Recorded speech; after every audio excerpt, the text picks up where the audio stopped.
Okay, I think it's time to start the session. So this session we'll be going to look at the nostrils practice of mindfulness of breathing. But before we do that, let's begin with a meditation and continue the practice that we introduced in the last session. That is the mindfulness of breathing, focusing on the rhythm of the breath. Very similar to the full body practice, very helpful for improving relaxation of attention. And you can do this practice with the Shavasana posture if you wish. So let's do that meditation now.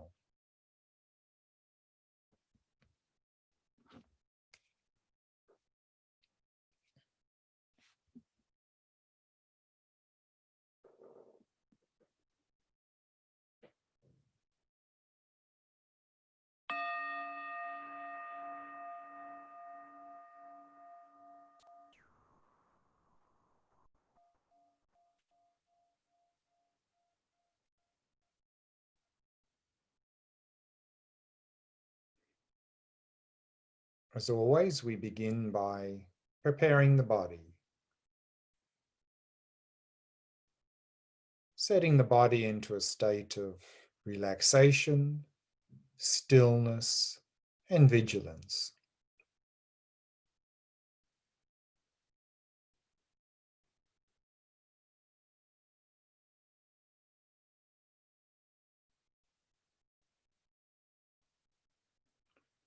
And using the out-breath to relax and release any tightness or tension in any part of the body.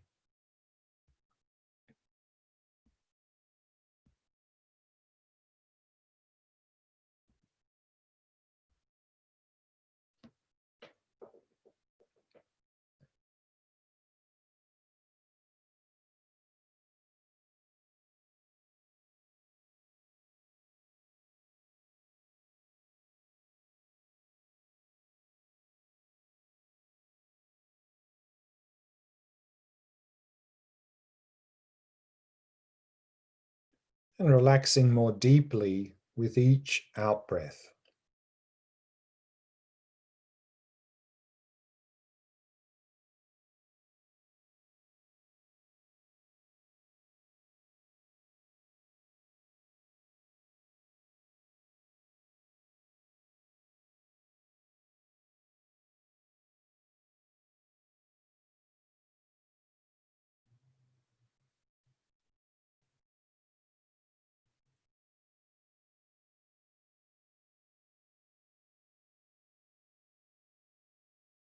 And with each out-breath, letting go of any thoughts that may have arisen. Simply releasing them.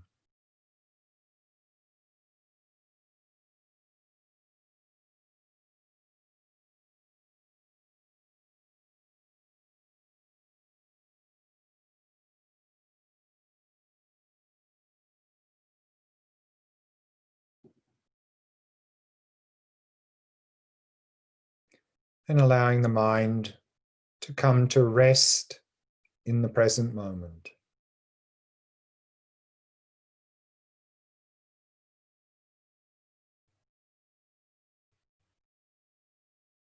Relaxed, still, and clear.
And whilst maintaining that basis of a relaxed body and mind, then start to become aware of the rhythm of your breath.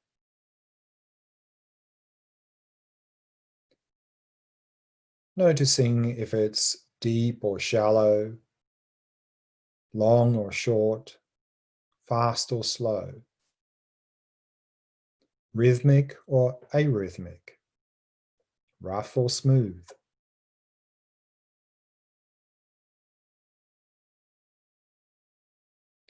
Without trying to regulate the breath in any way.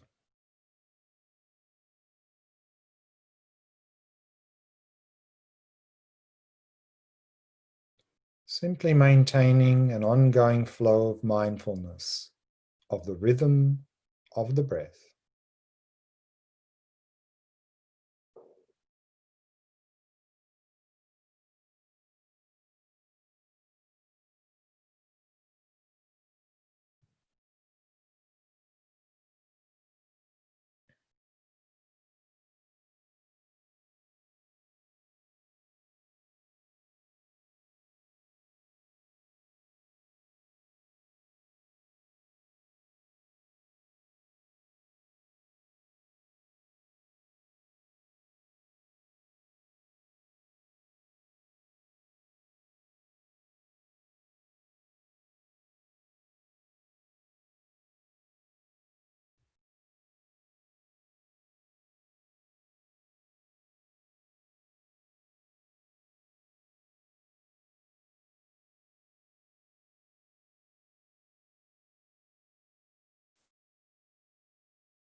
And we can bring the meditation to a close.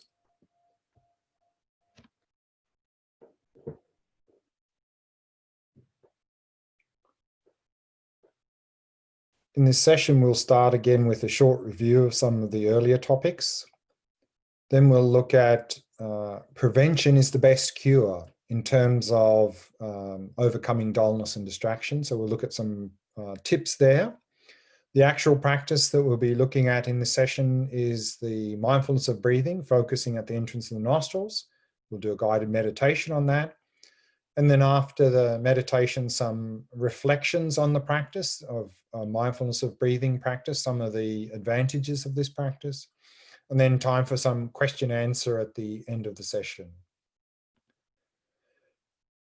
So we saw there that the two tools we use in this practice, mindfulness and introspection. And again, that quote we had from yesterday, the out of control elephant of the mind. So we saw that in the last session, the mind is symbolized by the elephant. The fact that it's black is symbolizing this dullness. The out of control elephant of the mind is to be bound to the firm post of the observed object using the rope of mindfulness and gradually brought under the control by the hook of introspection. So mindfulness again here literally means memory, to remember the object, to hold the object, to not forget it. So it's really our faculty of being able to hold the object without forgetting it, without becoming distracted. And of course, together with that, we need the second tool of introspection is quality control, is to monitor the mindfulness, to notice if we're still holding the object or are we starting to become dull or distracted. And then we have another quote here from this great 16th, 17th century Tibetan Buddhist master, Panchen Losang Chökyi Gyaltsen, in his shamatha text, he says, mindfulness is principle. And if this is present, then introspection, which is said to be the result of mindfulness, comes naturally. So what you will find is as our ability to hold the object improves, i.e. when our mindfulness is improving, then naturally our ability to introspect naturally improves as well.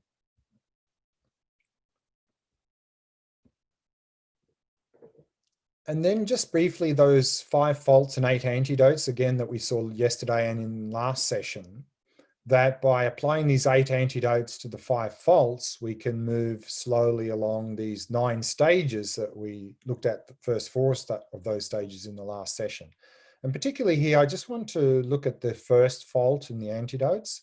So remember, the first fault was laziness, and how to overcome laziness were these 4 antidotes. First, faith, meaning to reflect on the benefits of this shamatha practice and thereby have faith that the practice will benefit us. And by having faith in the shamatha practice that it will benefit, will lead to the second antidote of aspiration. We'll want to do the practice. The more we aspire to do this practice, the more effort and enthusiasm we'll have in the practice. And the more enthusiasm and effort we put into the practice, the more we'll have the last antidote, the pliancy, the flexibility and serviceability of mind.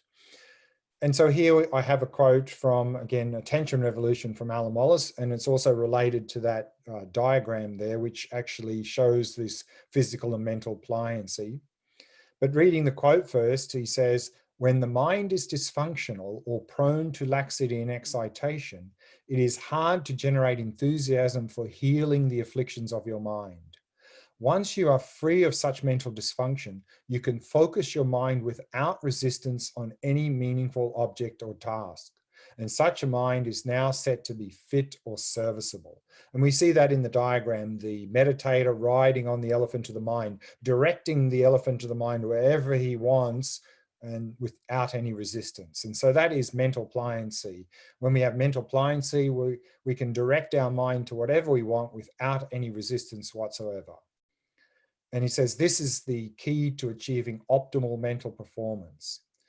And also he says you are now freed of physical dysfunction, so your body feels buoyant and light like never before. And that's here symbolized by the meditator flying through the sky. So once we achieve shamatha, it's said that our body feels light like cotton. So we have no problems with the body. So this is a little bit the physical and mental pliancy. So in that, I'll just go back to that. So remember the third fault here was laxity and excitation, the twin pair, or in other words, dullness and distraction. And we saw earlier there that the way to overcome dullness and distraction, of course, generally is to reapply mindfulness. But we introduced these three key terms here to help us to be able to do this correctly, particularly as a beginner, that once we notice we've become distracted, instead of getting frustrated and tightening up, first thing to do is to relax, then gently release the distraction and return to the object, holding it with mindfulness without clamping down more forcefully. So relax, release, return. And if we find ourselves falling or sinking into dullness or laxity, often it's because we've lost interest in the practice. So first, refresh our interest in the practice. Restore our attention means reapply mindfulness to the object, and then retain that ongoing flow of mindfulness. So refresh, restore, retain. So for both of those, in general, the principle is to simply reapply mindfulness to the object. But of course, the heading here is saying prevention is the best cure. So there are certain things we can do to prevent the likelihood of dullness or distraction arising in our meditation. The first of those is to do with our body.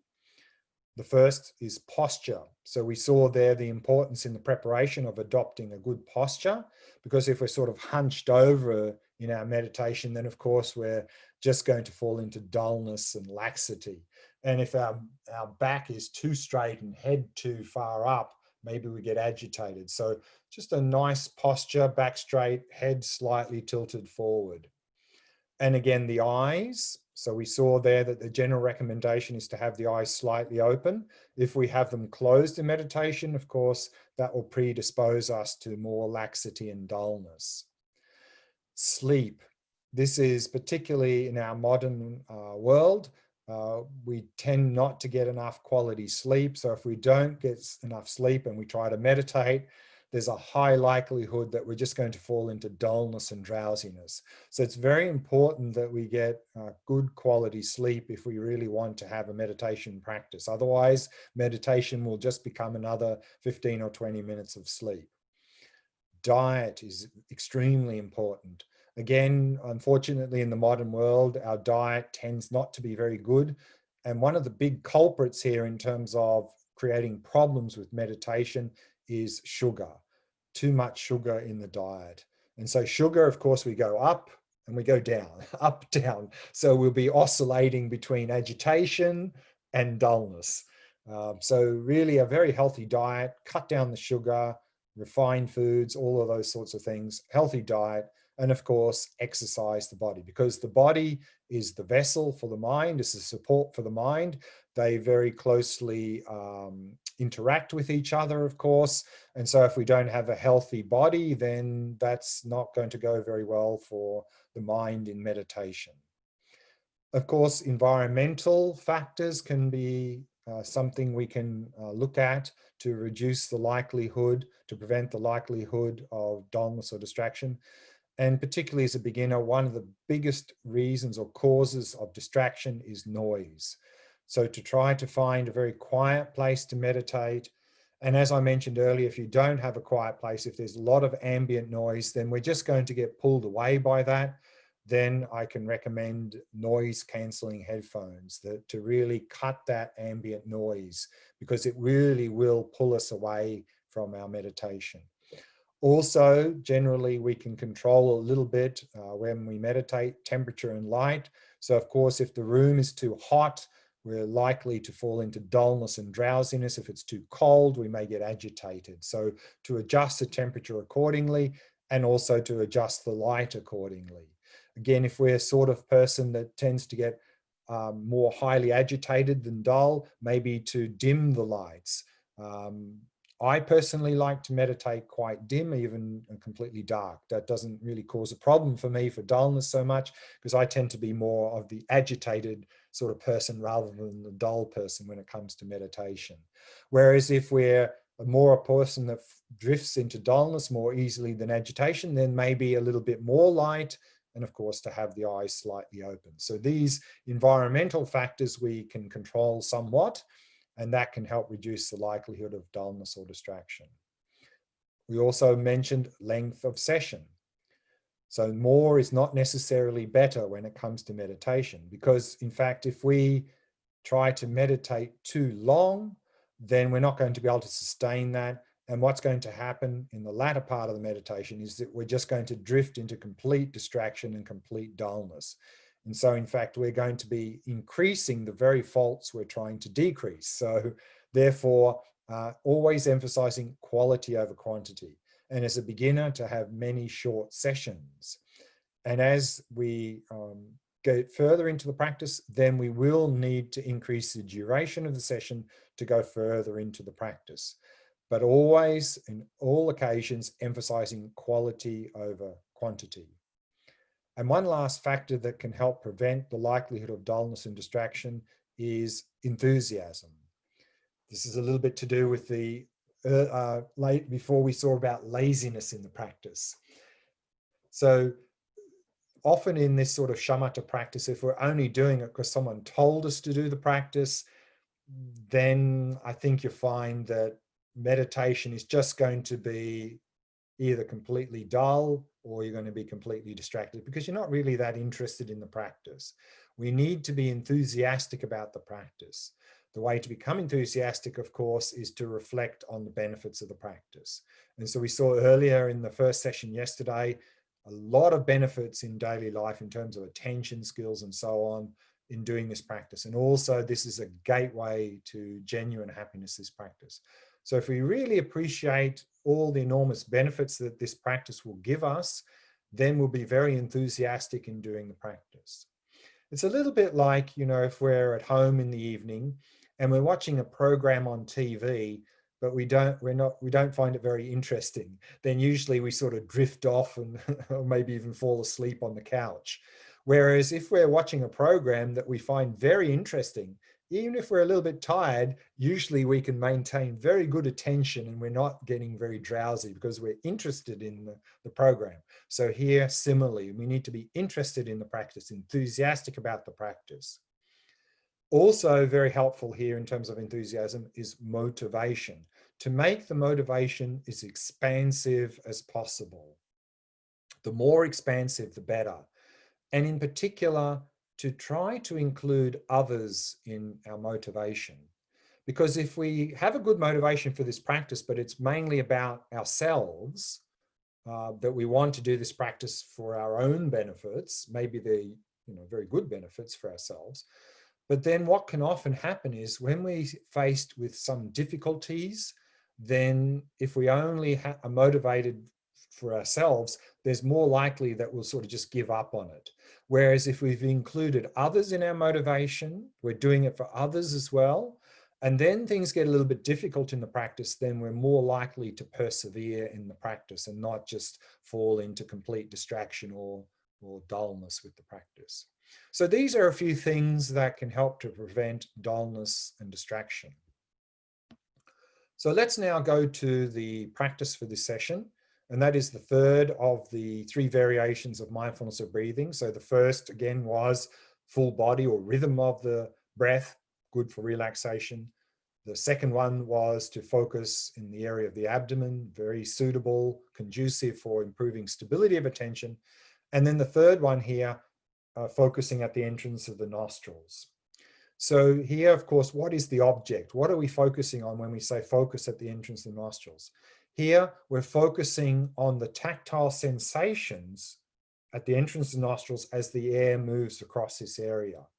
And when we say the entrance of the nostrils, you can focus either at the actual entrance of the nostrils or this small area above the upper lip. So anywhere in this area here, whichever you find easier, the actual entrance or the small area above the upper lip. And now, because we're bringing our attention up and we're focusing on a much smaller area, this is particularly conducive for cultivating clarity of attention. Also here, with similar to the earlier variations, we're using bare attention. So we're not visualizing the breath or imagining the breath. Sometimes with this practice, people imagine the breath coming in, going down, coming up and going out. So this is not this practice.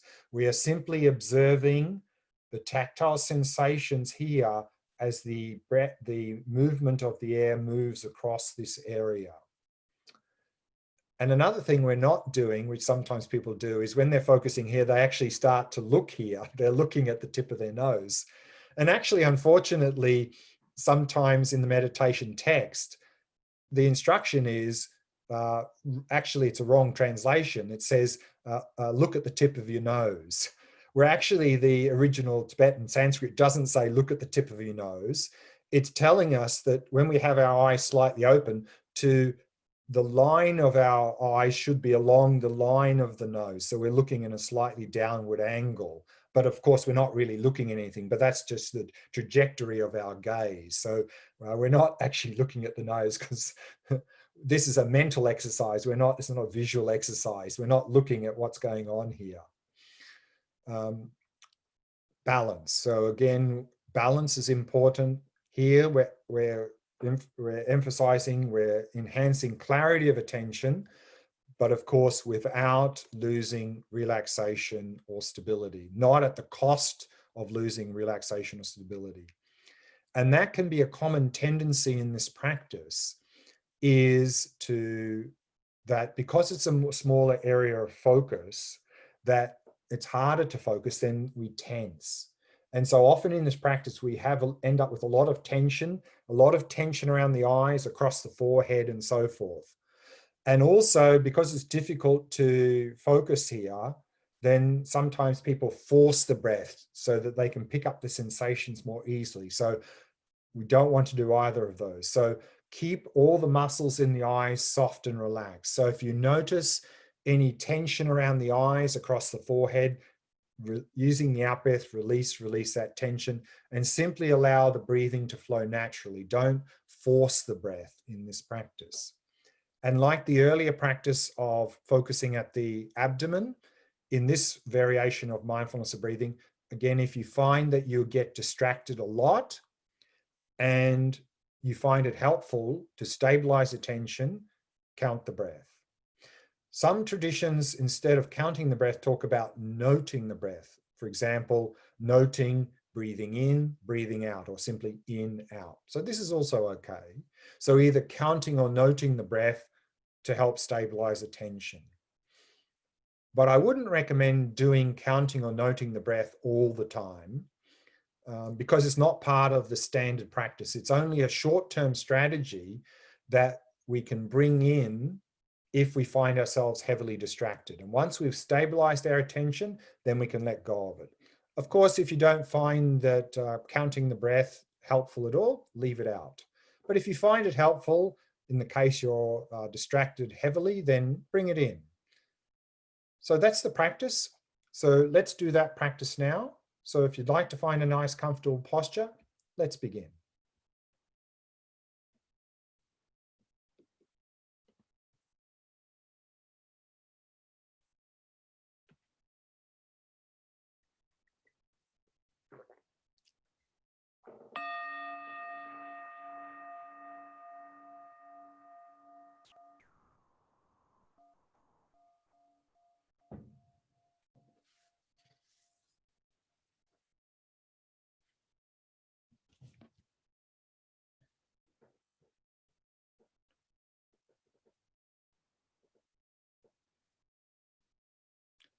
Finding that nice, comfortable posture. Keeping the back nice and straight. And allowing the entire body to become completely relaxed.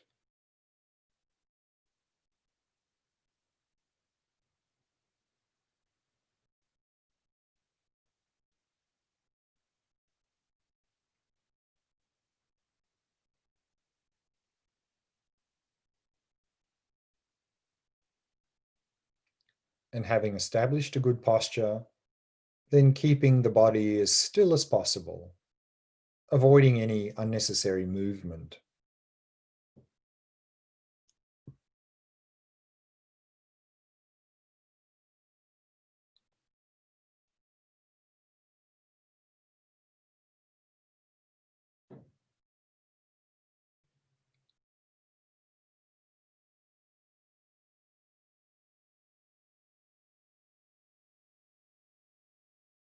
allowing the breathing to settle into its natural rhythm.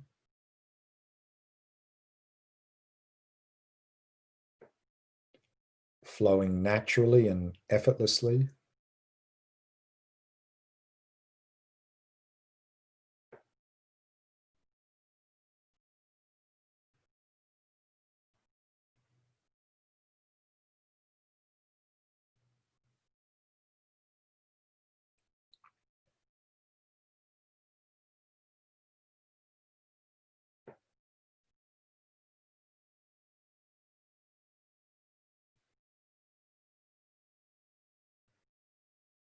And preparing the mind. So not dwelling in the past, not anticipating the future. In particular, letting go of any expectations for this meditation. Letting go of all of these things. And simply allowing the mind to come to rest. Resting in the present moment.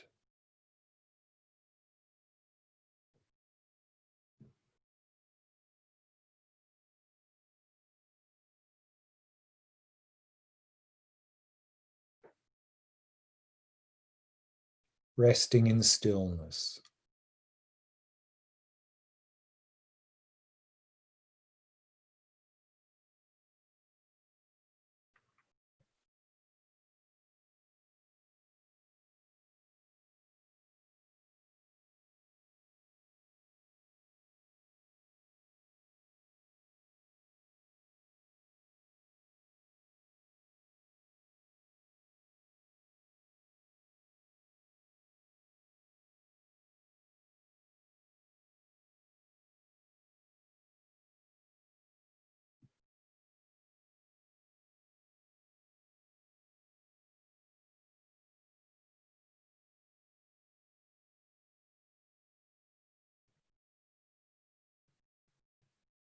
And from the basis of stillness, start to become aware of the sensations of the breath at the entrance of the nostrils. So focusing either at the actual entrance of the nostrils or the small area above the upper lip, whichever you find more easy. And focus on the sensations in this area as the breath moves across this area.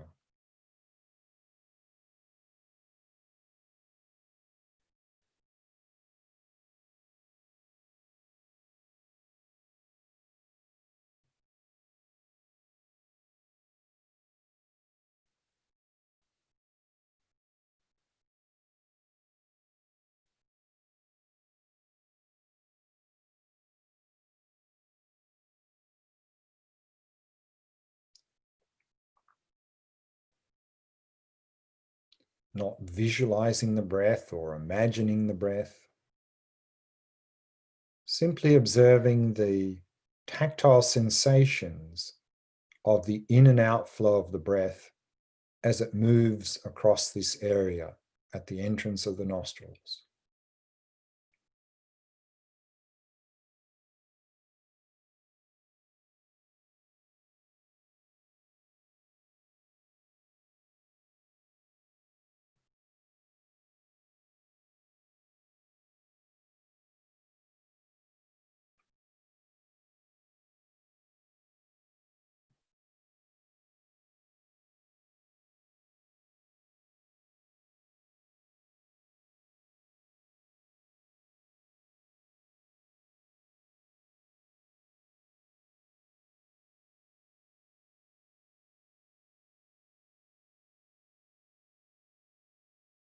Keeping all the muscles around the eyes soft and relaxed.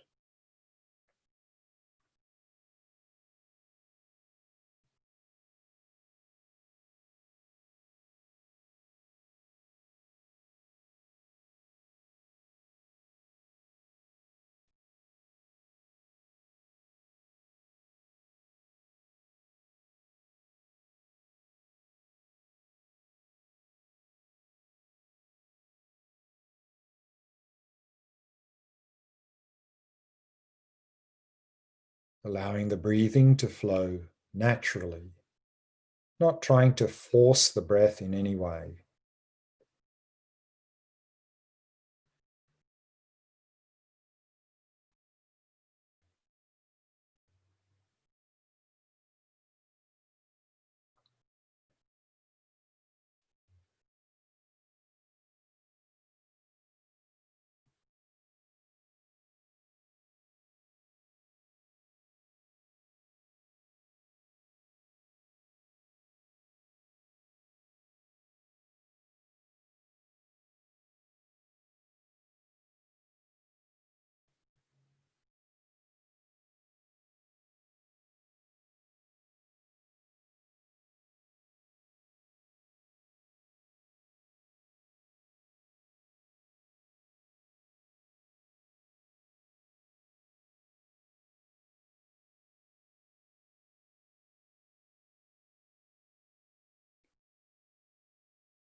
And to help balance the mind, we can use the out breath as an opportunity to relax and release any tightness, tension, or distraction.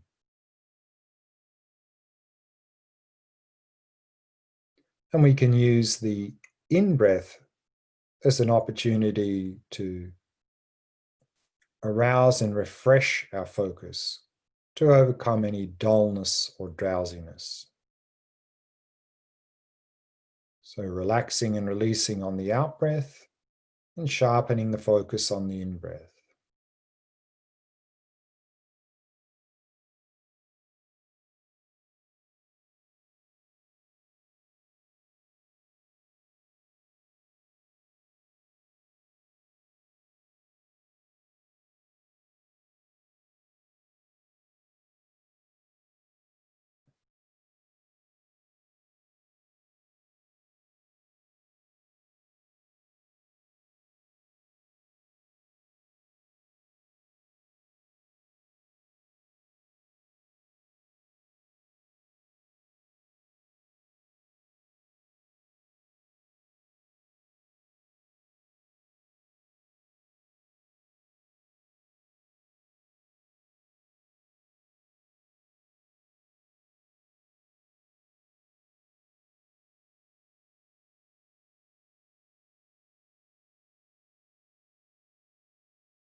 And we can bring the meditation to a close.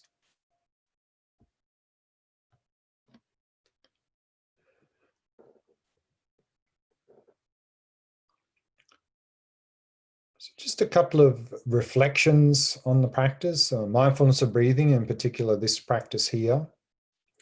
And this is coming from, based on discussion in Attention Revolution on page 47. A number of points I want to cover. First, the healing effect of balanced attention, healing the body and mind. So this shamatha practice, observing of mindfulness of breathing, can have very much a healing effect on the mind. Because with this practice, we are attending to a neutral object such as the breath. It's a sense object. And a lot of the mental imbalance disturbances that we suffer under are self-created through our discursive conceptual mind.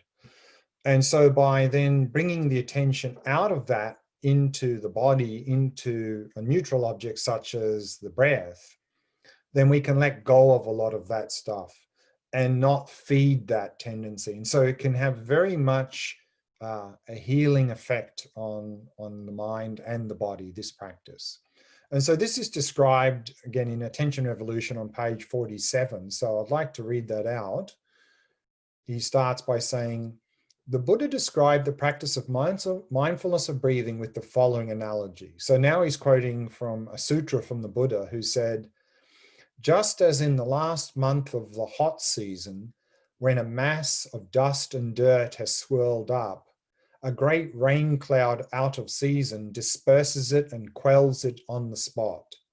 So too, concentration by mindfulness of breathing, when developed and cultivated, is a peaceful and sublime and ambrosial dwelling, and it disperses and quells on the spot unwholesome states whenever they arise. So now Alan Watts comments on that. He says, this analogy refers to the healing effect of balanced attention. When awareness is brought to rest on a neutral object, such as the breath, immediately every distressing thought disappears and the mind becomes peaceful, sublime, and happy. These qualities do not arise from the object of awareness, the breath, but from the nature of the mind in a state of balance. This approach to healing the mind is similar to healing the physical body. The Buddha implied in his rain cloud analogy that the mind, like the body, has an innate power to heal itself. By clearly attending to a neutral object with sustained attention, without craving or aversion, we enable the mind to begin its own healing. And this is a topic that we'll go a little bit further on in the next retreat in 3 weeks' time, when we move on to the shamatha practice of observing the mind and resting in awareness. That they also, those shamatha practices also can have a very much a healing effect on the mind. Even like a little bit the way it is, I mean, it's balanced attention like here in the breath, but in the observing the mind, we are directly observing the mind. And so that can be a very powerful way of healing the mind. And we'll look at, and that's one of the great benefits of observing the mind and resting in awareness. They're very much, have a very strong healing effect on the mind. And just as the mindfulness of breathing, by developing this balanced attention, can also have this effect, even more so with those practices that we'll look at in a couple of weeks' time. Another point is this idea of a biofeedback loop in this practice, this advantage of a biofeedback loop. And you may have noticed that already, particularly with this practice observing at the entrance of nostrils. You may have noticed, if you've been practicing this a little bit, that as the mind starts to calm down, the breathing starts to get more subtle, more shallow, which means the sensations here get finer, which challenges us to enhance the clarity of attention. But you may have noticed also that if the mind starts to become agitated, then the breathing correspondingly gets more coarse, which means coarser sensations here becomes easier to detect. So that helps avoid distraction. So this mindfulness of breathing has this unique biofeedback advantage of enhancing clarity and helping to reduce distraction. So also here, Alan Wallace comments on that. So I'll just read what he says. He says, as your mind calms, you may find that your respiration becomes subtler, and this results in fainter sensations of breathing.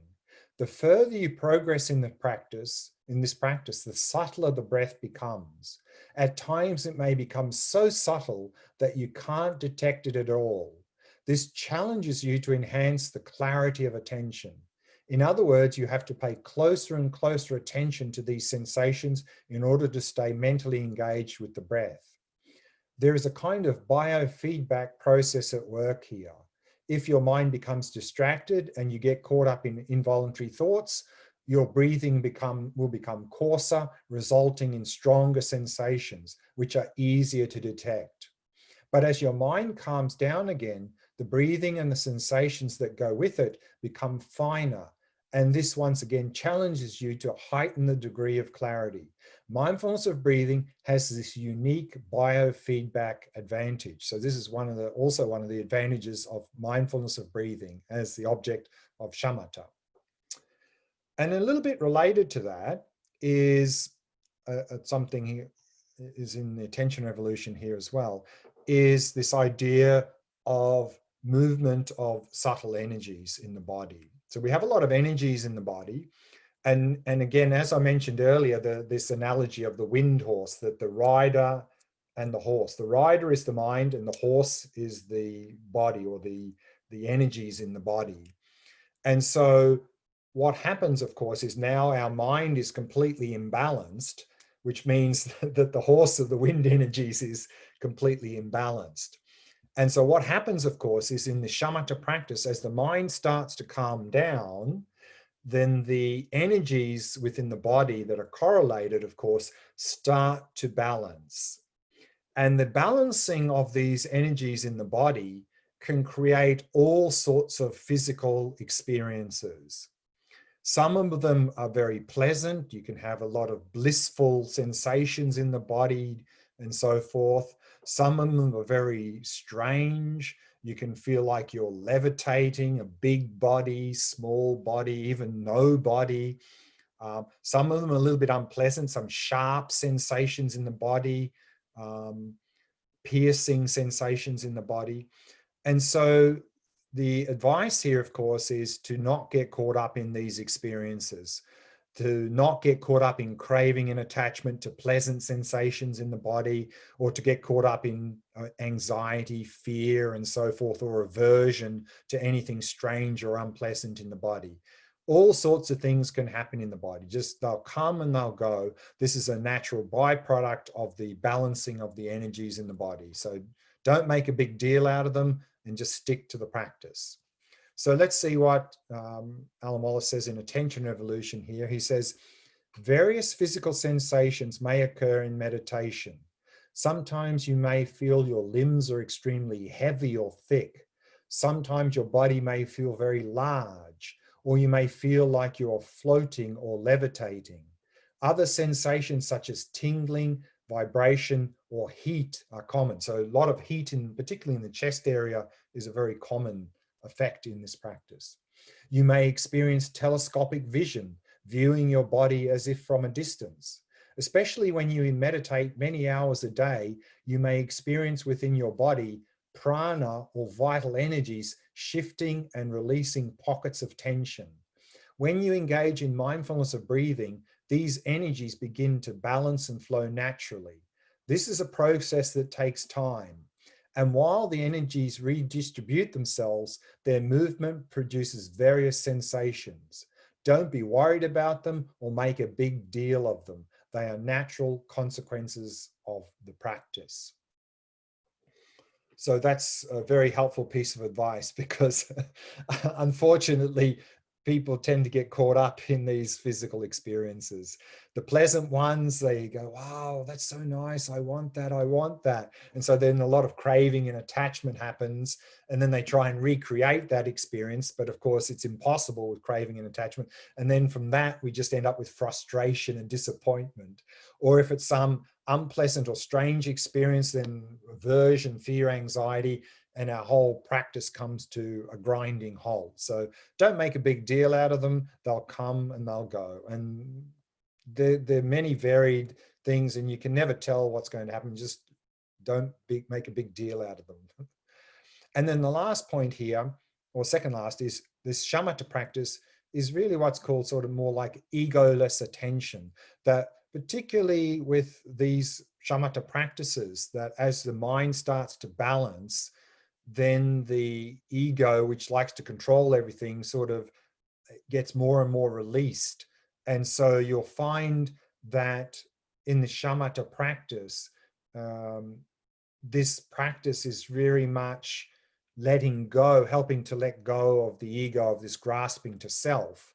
And I want to talk a little bit more about that in the next retreat, because that can also cause a lot of fear and anxiety when this releasing of the grasping to a self occurs. But that's more related to the next practice. So I'll talk more about that in the next retreat. And then the last point is what's called shifting gears. And this came up, I think, in the last session. A question was, and I mentioned it already, I think earlier as well, is that in general, of course, we come into these sort of practices with a lot of agitation and tension, because that's sort of our default mode in daily life. Our default mode is either when we're focused in daily life, we tend to be tense, and when we're relaxed, we're quite drowsy and dull. And that is what we do in daily life. Whenever we want to focus on something or some activity, we tense. And unfortunately, that sort of works a little bit, that we can focus a little bit better.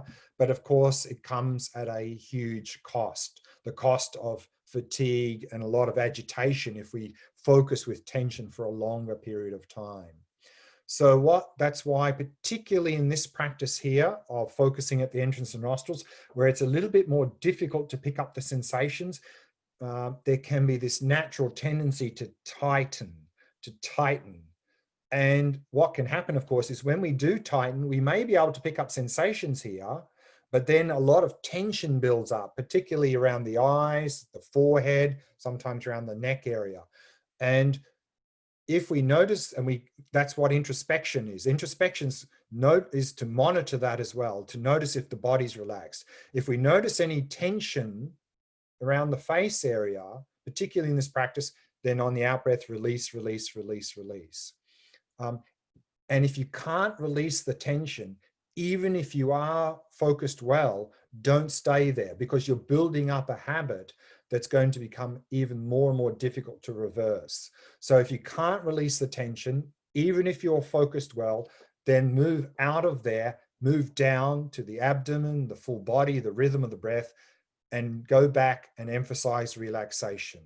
So go back, emphasize relaxation, and when you find yourself much more relaxed, then you can return to focusing at the entrance of the nostrils. And so that's what we talk about, shifting gears. Shift back gears from the nostrils if you can't maintain that basis in relaxation. So that's a very important point, particularly, and I know from my own experience and talking to many people as well, if we go into a meditation retreat setting, where we're doing this sort of practice for many hours a day, for days and weeks at a time, if we're doing this with tension, where we can really, because a tense mind, the rider of the mind on the horse of the energies, we can really unbalance the energies in the body dramatically.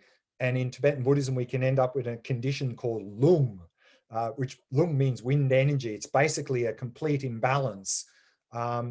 And once we get down that path, that translates usually into a lot of not only tension in the chest area, maybe even shortness of breath, but it can lead to a lot of agitation and even sort of a little bit of anxiety as well. So we do not want to go down that path. And that will only happen, of course, if we do this in an intense way for days and weeks at a time. But really establishing that basis in relaxation. Okay, so that's all I wanted to mention about reflections on the practice. So we've got some time now for question answer. So if you have any questions, again, switch on the webcam and the mic and ask away.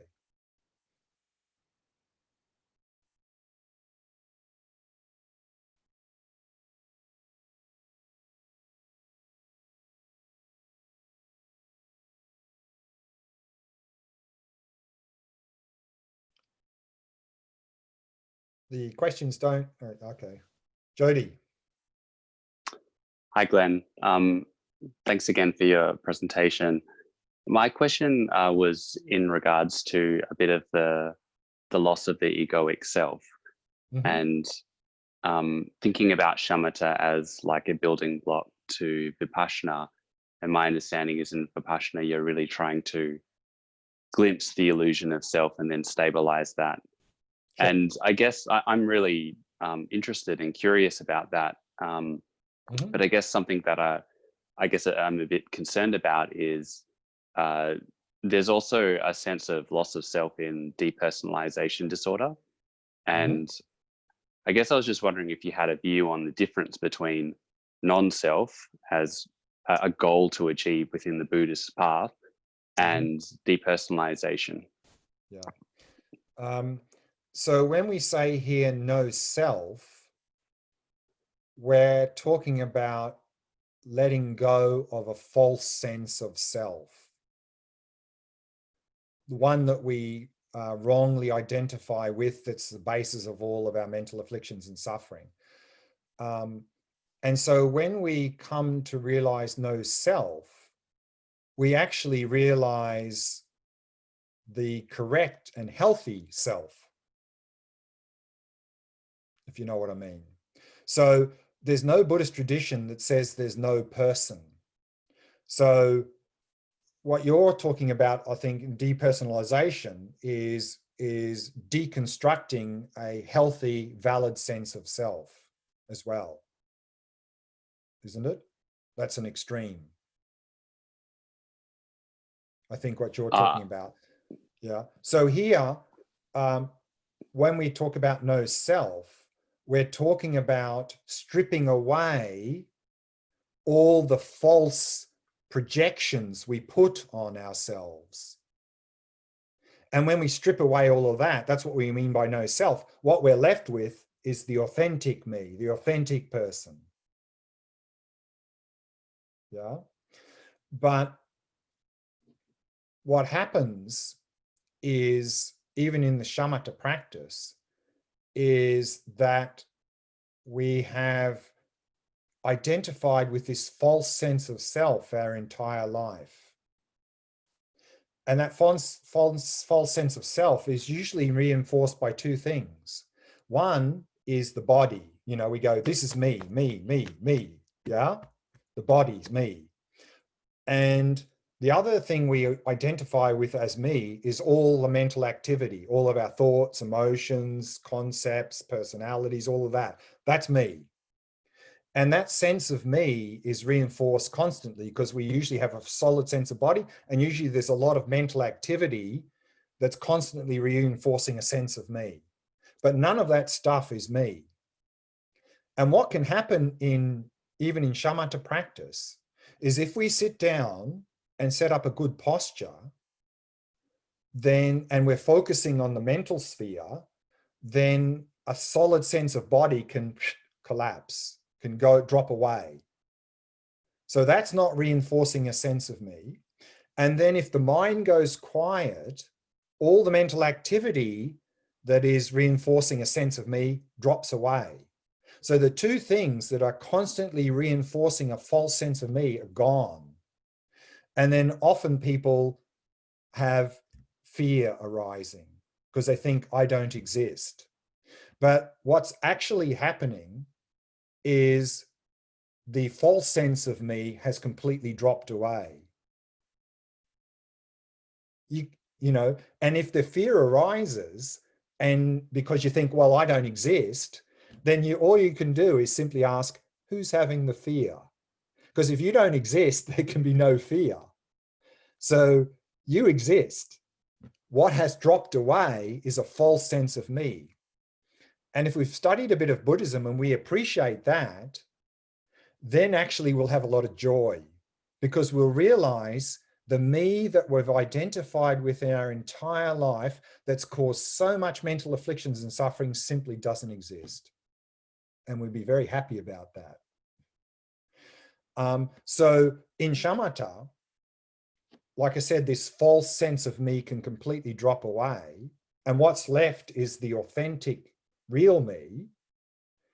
But we don't understand that. And so that's why we end up with fear. But in Vipassana practice, we are first understanding this, what is this false sense of me and what is the real authentic me. And then we're actually consciously stripping that away and end up with the authentic me. And then we have that insight. So no self doesn't mean I don't exist. No self means we're just stripping away a false sense of me. But all of this discussion, we're going to talk about in much more detail in the first, particularly, well, in both of the 2 Vipassana retreats we're going to do later in this series. So that's going to come up a lot more later. And again, I'll touch on this point in the next shamatha retreat, because with the observing mind, resting in awareness, it's quite common to have this fear arising. So I want to talk a little bit more about that in the next retreat as well. So, but that's a very good question. Okay. Appreciate that, Glenn. Thanks. Thanks, Jody. We still got time for another question, I think. So if anyone has a question. Hi, Glenn. This is Ajay. Sorry? Ajay? Yeah. Hi? You can hear me? Yes, I can hear you. Okay. Thanks for a great session, Glenn. Sure. My question is a little bit technical as to we are using the nostrils for clarity. So how is the nostril connected to clarity? And also, sometimes some people are not able to breathe through the nostrils, that their nose is blocked and they're breathing through the mouth. And in that case, what is the instructions at that time? Okay, a couple of points here. First off, we shouldn't think that to develop clarity, I have to focus at the nostrils. What I was trying to indicate was that the nostrils are very conducive for clarity because it's a much smaller area and you're moving intention up. We can certainly develop clarity with the abdomen. So it's not like, okay, now I have to develop clarity, I have to go to the nostrils. That's not the case. So don't think we can't develop clarity without focusing at the nostrils. That's simply not true. Okay. And of course, if we have got completely blocked nose, then we wouldn't be able to do the shamatha practice observing the sensations of the flow of the air in the entrance of the nostrils. Although we could actually still focus here, because even when there's no breath flowing across this area, there is still sensations here. So actually, if you're let's say you're normally using this as your object and you're getting quite good at it, and then one day your nose is completely blocked, then do this practice, breathe through the mouth and still focus here. And I'm pretty sure that you'll be able to still pick up sensations there, because there is sensations here all the time, even if there's no air flowing across this area. So in that case, on a case where there's a day where your nose is completely blocked, you want to do this practice, just breathe through your mouth and still just focus in this area. You will pick up sensations there. Okay, so it's not the sensation which is created by the breath, but it's the sensation which is already existing there. You're trying to activate that. It is. Normally, we're focusing on the sensations due to the air flowing across this area. Yeah. But even when we're doing that, between the in and out breath, there's a little gap. So you've breathed out, and then maybe there's a short gap before you start breathing in.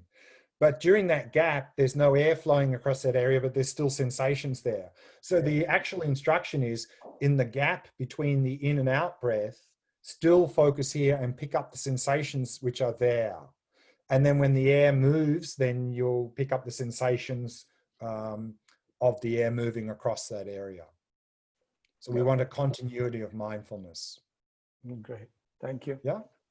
Okay. Thanks. Okay, I think we've run out of time there. So let's break there. So let's break for lunch now. So we have 1 hour break for lunch. When we come back, talk a little bit more about the breath at the nostrils. And then also I want to have a look at these preparation, this framework, how to set up our life to support this practice. So that's going to be also a topic for the next session. So until then, enjoy your lunch or your dinner, depending on where you are, and we'll see you in 1 hour's time.